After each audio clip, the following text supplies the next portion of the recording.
जों हिन्जावफोरा मा जायो पिरियड जाब्लाथाय बे 6-7 डेजखौनो बिराद खस्थ' सहायनो गोनां जायोना ओमफ्राय आरो बहाबा ओंखारलांब्लाबो जोङो आनकम्फर्टेबल फिल खालामबाय थायो जे बहाबा नांलाबाय नामा आरिबाय नामा बेफोरबायदि साननानै आरो मा जाबावो माखासे मार्केटाव मोननाय केमिकेल गोनां रं पेड इउज खालामनानै जोङो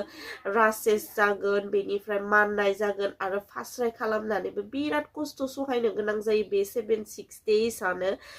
बेनिखायनो आं नोंथांमोनखौ सानफ्रोमबो साजेस्ट खालामगोन जे सानफ्रोमबो नेचारेल प्रडाक्टखौहाय इउज खालामनांगौ